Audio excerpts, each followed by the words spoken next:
ليس البر أن تولوا وجوهكم قبل المشرق والمغرب ولكن البر من آمن بالله واليوم الآخر والملائكة والكتاب والنبيين۔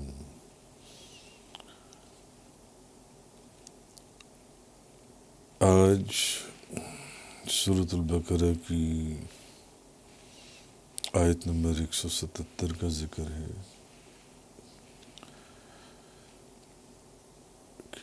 اصل نیکی یہ نہیں ہے کہ تم اپنے منہ مشرق اور مغرب کی طرف پھیر لو،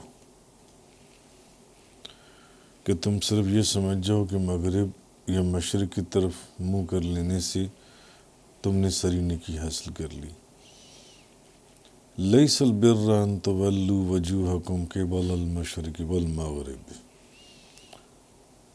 اصل نیکی یہ نہیں ہے کہ تم اپنے منہ مشرق اور مغرب کی طرف پھیر لو، وَلَكِنَّ الْبِرَّ مَنْ آمَنَ بِاللَّهِ وَالْيَوْمِ الْآخِرِ وَالْمَلَائِكَةِ وَالْكِتَابِ وَالنَّبِيِّينَ، اصل نیکی تو اس شخص کی ہے جو اللہ پر ایمان لایا، اللہ پر ایمان لائے، یوم آخرت اور فرشتوں اور کتابوں اور نبیوں پر ایمان لائے۔ اصل نیکی جو ہے وہ یہ ہے۔ اور وَآتَ الْمَالَ عَلَى حُبِّهِ ذَوِي الْقُرْبَى وَالْيَتَامَى وَالْمَسَاكِينَ وَابْنِ السَّبِيلِ وَالسَّائِلِينَ وَفِي الرِّقَابِ، اور مال سے محبت ہونے کے باوجود رشتہ داروں، یتیموں، مسکینوں، مسافروں، سوالیوں اور غلام آزاد کرانے کے لیے اپنے مال کو خرچ کرے۔ وَأَقَامَ الصَّلَاةَ وَآتَ الزَّكَاةَ، اور نماز قائم کرے اور زکوٰۃ ادا کرے۔ وَالْمُوفُونَ بِعَهْدِهِمْ إِذَا عَاهَدُوا، اور جو وعدہ کرے عہد کو پورا کرنے والے جب وہ عہد کریں۔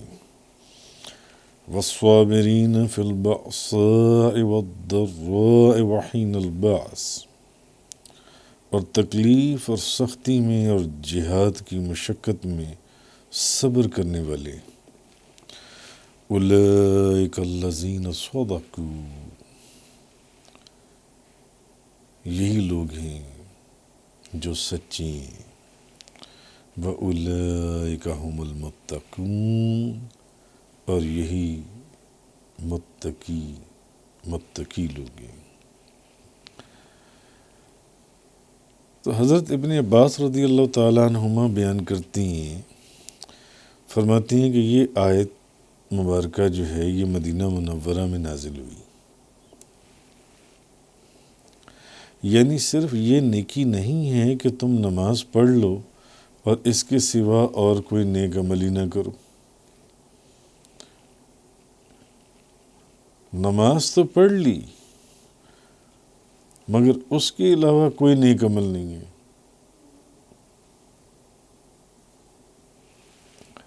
تو صرف نماز کا پڑھ لینا نیکی نہیں ہے۔ اور ایک روایت میں ہے کہ یہود جو ہیں یہ مغرب کی طرف منہ کر کے نماز پڑھتے تھے، اور نصارہ جو ہیں یہ مشرق کی طرف منہ کرتے تھے۔ تو تب یہ آیت نازل ہوئی کہ صرف مشرق یا مغرب کی طرف منہ کر لینا نیکی کا نام نہیں ہے، یہ نیکی نہیں ہے۔ نیکی کیا ہے؟ وَلَكِنَّ الْبِرَّ مَنْ آمَنَ بِاللَّهِ وَالْيَوْمِ الْآخِرِ وَالْمَلَائِكَةِ وَالْكِتَابِ وَالنَّبِيِّينَ، نیکی تو اس شخص کی ہے جو اللہ پر ایمان لائے اور یوم آخرت پر، فرشتوں پر، کتابوں پر، نبیوں پر ایمان لائے۔ اب اللہ پر ایمان لانے کا مطلب یہ ہے کہ اللہ کی وحدانیت کا اقرار کرے اور یہ تسلیم کرے کہ اللہ ہر نقص سے پاک ہے اور اللہ کی تمام صفات کو قدیم مانے اور اس کی ذات اور اس کی صفات میں کسی کو شریک نہ کرے۔ خدا کے سوا کسی کو نہ واجب اور قدیم مانے اور نہ اس کے سوا کسی کو عبادت کا مستحق مانے۔ پھر اس کے رسولوں کی تصدیق کری، نبی کریم صلی اللہ علیہ وسلم کو آخری نبی مانے اور آپ کی شریعت کو آخری شریعت مانے۔ پھر آخرت پر ایمان لائے کہ قیامت والے دن مرنے کے بعد دوبارہ اٹھنا ہے۔ پھر عذاب قبر، پھر قیامت کے بعد جو جزا اور جو سزا کا معاملہ ہے، حساب کتاب، پھر صراط، میزان اور نبی کریم صلی اللہ علیہ وسلم کی شفاعت کے اوپر یقین رکھے۔ اسی طرح فرشتوں پر بھی ایمان لانے کا حکم ہے کہ یہ تسلیم کرے کہ فرشتے معصوم ہیں۔ پھر کرامن کاتبین کے اعمال کو لکھنے اور اللہ تعالیٰ کے احکام کے مطابق ان کے عمل کرنے کی تصدیق کری۔ پھر کتاب پر ایمان لائے اور اس کا اقرار کرے کہ قرآن اللہ کا کلام ہے،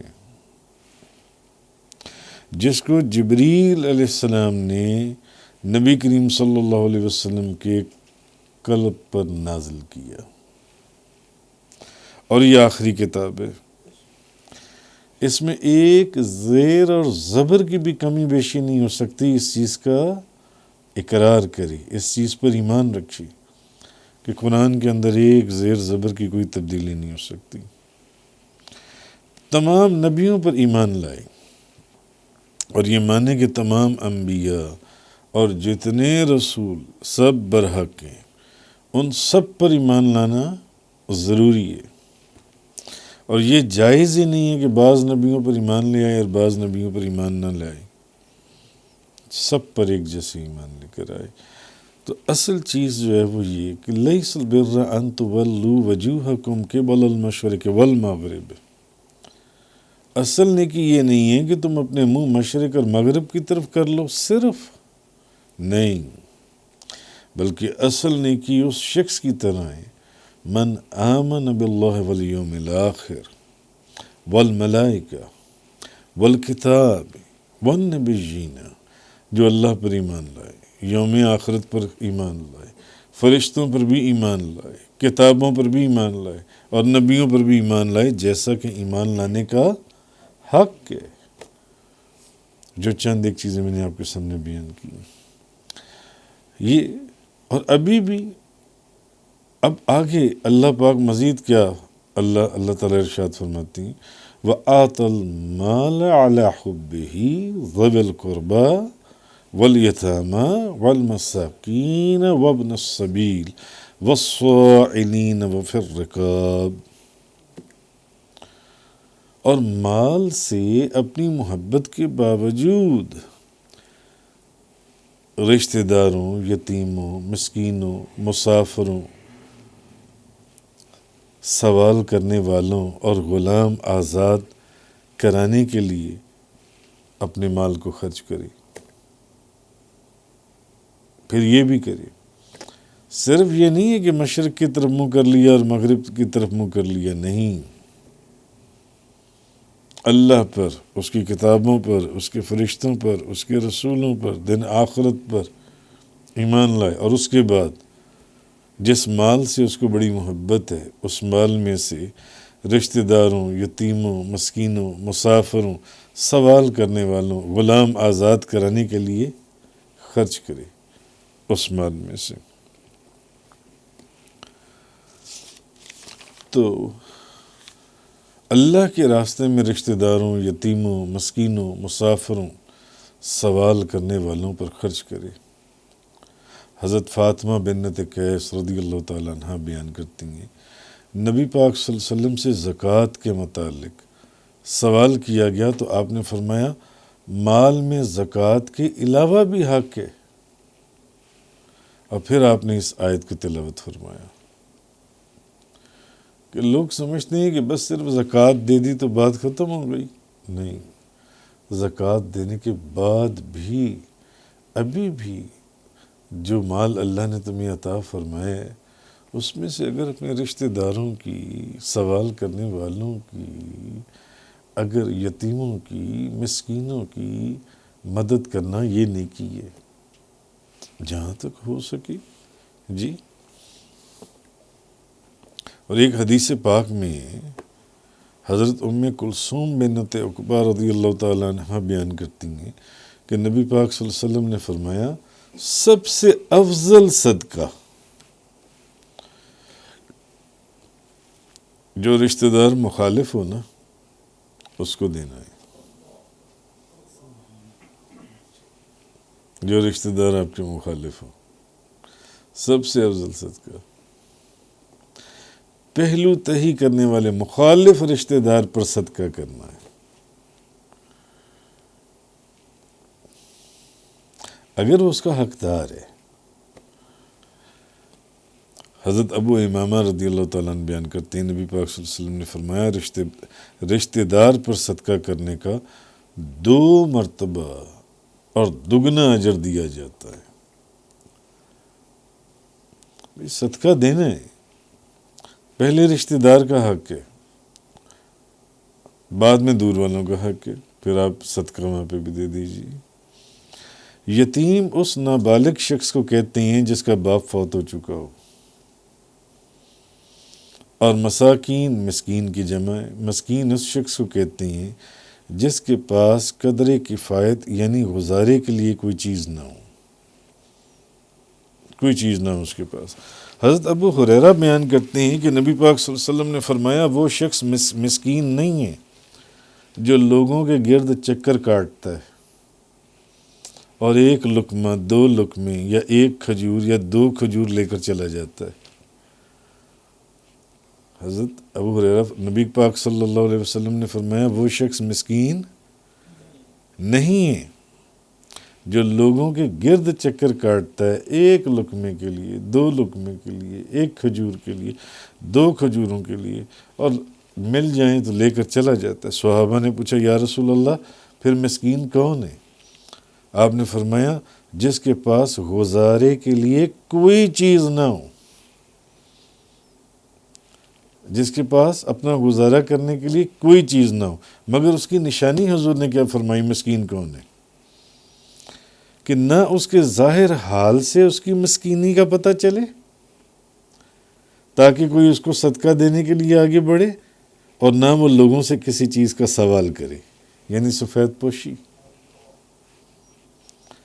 اس کی حالت دیکھ کر کوئی بندہ یہ اندازہ نہ لگا سکے کہ یہ مسکین ہے، اس کو کچھ صدقہ دے دیا جائے، اور نہ وہ کسی سے سوال کرے کہ یار میں بڑی سخت پریشانی، تکلیف، مصیبت، میں مسکین نہیں. اصل حضور نے نشانی بتائی مسکین ہوئے سفید پوش، سفید پوش. اچھا، پھر اس کے بعد جو حالت سفر میں ضرورت مند ہو، اس کے پاس ضرورت پوری کرنے کے لیے کوئی چیز نہ ہو، اس کی مدد کرو.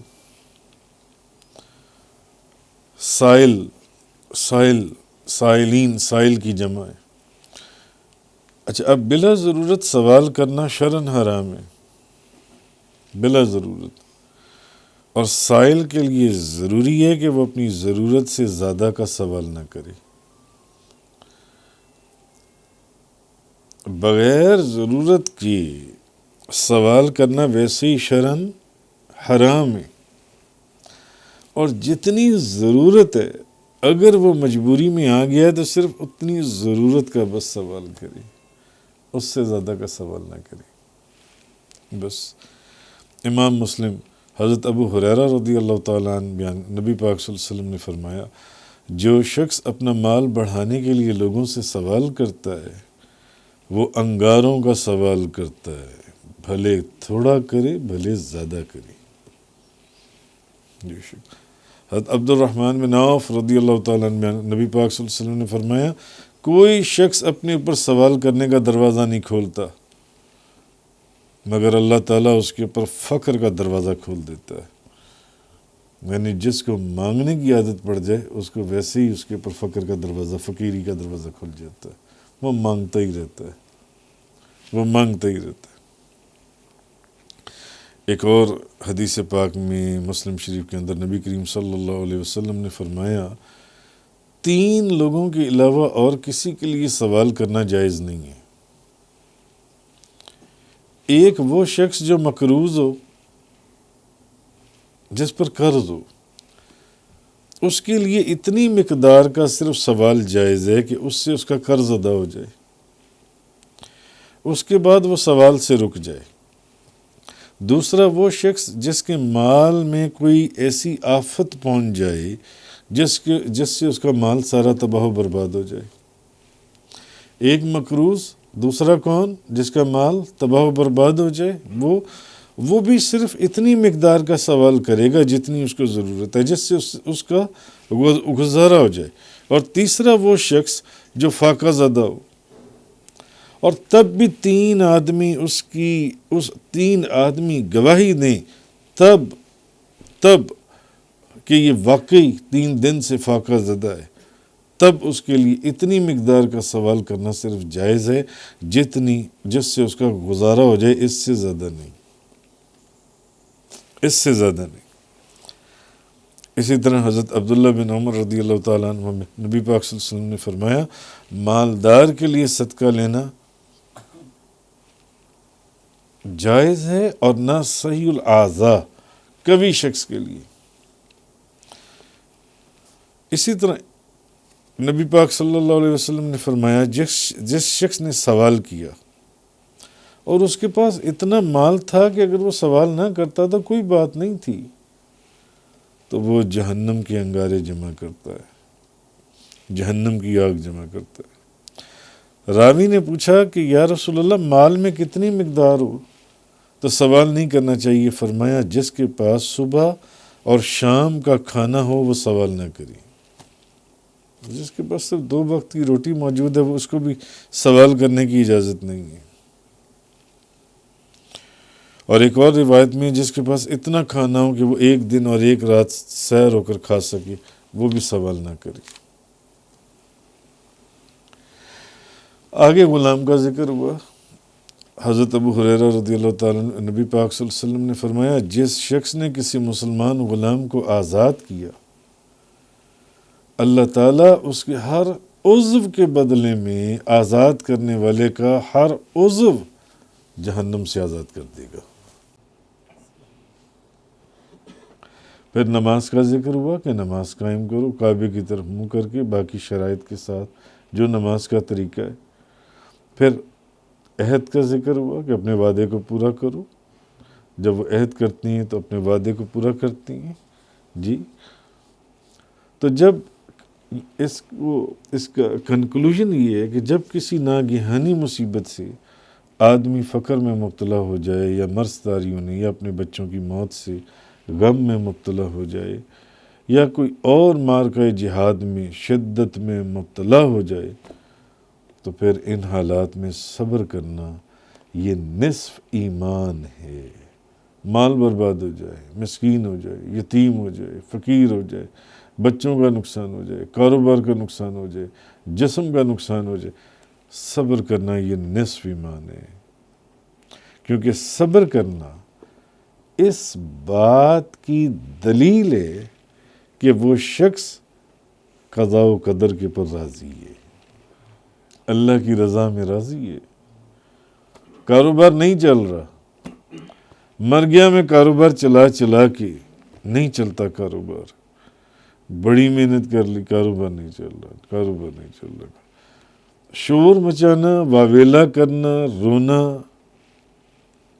صبر، کیونکہ صبر نصف ایمان ہے۔ اگر وہ صبر کر گیا تو اس کا مطلب ہے وہ اللہ کی رضا۔ ایک شخص کو خدا نے بیٹیاں دی ہیں، بیٹے نہیں دیے، اس پہ واویلا کرنا، شور مچانا۔ ایک شخص کو اولاد ہی نہیں دی، اس پر شور مچانا، واویلا کرنا، نہ کہ صبر کرنا۔ تو واویلا کرنے کا، شور کرنے کا مطلب ہے کہ اس کو خدا کی قضاء و قدر کے اوپر وہ راضی نہیں ہے، وہ اپنی مرضی چاہتا ہے۔ اخیر پر فرمایا کہ یہی سچے لوگ ہیں اور یہی متقی ہیں، یعنی جو لوگ نیکی کی ان تمام اقسام کے ساتھ جتنی چیزوں کا پیچھے میں نے ذکر کیا، ان صفتوں کے ساتھ متصف ہیں، یہی لوگ کامیاب ہیں، یہی اپنے ایمان میں سچی ہیں، اور یہی لوگ حقیقتاً متقی ہیں، کیونکہ یہ لوگ گناہوں سے اجتناب کی وجہ سے اللہ کے غضب اور اس کے عذاب سے محفوظ ہو گئے، اور آخرت میں اللہ کی رضا اور اس کے اجر اور ثواب کے ساتھ کامیاب ہو گئے۔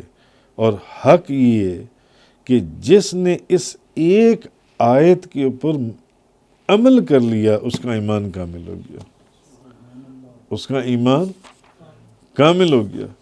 تو یہ چیز اللہ تبارک و تعالیٰ نے اس آیہ کریمہ کے اندر یہاں پر اللہ پاک نے ارشاد فرمایا کہ لیس البر ان تولوا وجوہکم قبل المشرق والمغرب، اصل نیکی یہ نہیں ہے کہ تم اپنے منہ مشرق اور مغرب کی طرف پھیر دو، ولیکن البر من آمن باللہ والیوم الآخر، اصل نیکی تو یہ من آمن باللہ، جو اللہ پر ایمان لایا، والیوم الآخر، آخرت پر ایمان لایا، والملائکہ، فرشتوں پر ایمان لایا، والکتاب، اور کتابوں پر، اور ان سب کی تفصیل میں نے آپ کے سامنے بیان کی کہ کس طریقے سے ایمان لایا، والنبیین، اور نبیوں پر ایمان لایا۔ ابھی بھی یہ نہ سمجھ لینا کہ نیکی کا معیار یا نیکی کا پورا جو درجہ ہے وہ تمہیں حاصل ہو گیا، نہیں، بلکہ وَآتَ الْمَالَ عَلَىٰ حُبِّهِ ذَوِي الْقُرْبَىٰ، بلکہ جس مال سے تم محبت کرتے ہو اب ذرا اس مال کو خرچ کرو نا، جی، رشتہ داروں، والیتامى والمساکین، مسکینوں پر، وابن السبیل، اور وہ مسافر جس کے پاس راستے میں خرچہ والسائلین وفی الرقاب، اور سوال کرنے والے اور سوال کرنے والوں کی بھی ساری تفصیل بیان ہوئی، اور جو غلام ہیں ان کو آزاد کرنے کے لیے خرچ کرو۔ ابھی بھی یہ نہ سمجھنا کہ نیکی کے تمام درجے کو تم نے پا لیا، اب وَأَقَامَ الصَّلَاةَ وَآتَ الزَّكَاةَ، اب آیا کہ نماز بھی قائم کرو، زکوٰۃ بھی ادا کرو، وَالْمُوفُونَ بِعَهْدِهِمْ إِذَا عَاهَدُوا، اپنے عہد جو وعدہ کیا اس کو بھی پورا کرو، وَالصَّابِرِينَ فِي الْبَأْسَاءِ وَالضَّرَّاءِ وَحِينَ الْبَعْثِ، اور تکلیف اور سختی اور جہاد کی مشقت، ابھی بھی یہ نہ ابھی بھی جب کوئی تکلیف آ جائے، اولاد کا کوئی حادثہ ہو جائے، مال برباد ہو جائے، کوئی بیماری آ جائے، کوئی ایکسیڈنٹ ہو جائے، کوئی نقصان ہو جائے، تو ابھی بھی یہ مت سمجھو تا وقت ہے کہ تم اس کے اوپر صبر نہ کرو، صبر نہ کرو، کیونکہ صبر کرنے سے یہ معلوم ہوگا کہ تم اللہ کی قضاء و قدر پہ راضی ہو۔ اولئک الذین صدقوا، یہی وہ لوگ ہیں جو سچے ہیں، واولئک ھم المتقون، اور یہی حقیقت میں متقی لوگ ہیں۔ تفسیر قرآن کا یہ لیکچر انگلش میں سننے کے لیے براہ کرم ڈسکرپشن میں موجود لنک پر کلک کریں۔